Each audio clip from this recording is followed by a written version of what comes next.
షష్టగ్రహ కూటమి అనేది వస్తుంది. దానివల్ల దాని ప్రభావం ఎక్కువగా ఉంటుంది ఈ సంవత్సరం అని చెప్తూ ఉన్నారు. ఎగ్జాక్ట్లీ. అసలు షష్టగ్రహ కూటమి అంటే ఏంటి? షష్టగ్రహ కూటమి అంటే ఉదాహరణ ఇప్పుడు కుజుడు, కేతువు, గురువు ఈ ముగ్గురిని తీస్తే మిగిలిన 6 గ్రహాలు ఉంటాయి. హ్మ్. చంద్రుడు, బుధుడు, శుక్రుడు, రవి, హ్మ్. తర్వాత శని. హ్మ్.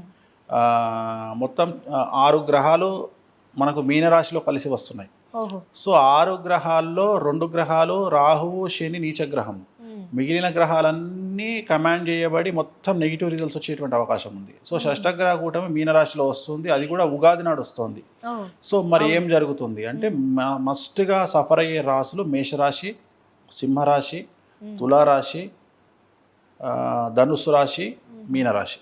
హ్మ్. ఈ 5 రాసులు 100కి 100% షష్టగ్రహ కూటమి వల్ల ఎఫెక్ట్కు లోనయ్యే రాసులు ఈ సంవత్సరం మొత్తం. ఈ సంవత్సరం మొత్తం. హుహు. అవసరం అనుకుంటే ఈ సంవత్సరమే కాదు, రాబోయే 2.5 సంవత్సరాలు కూడా. అయ్యో!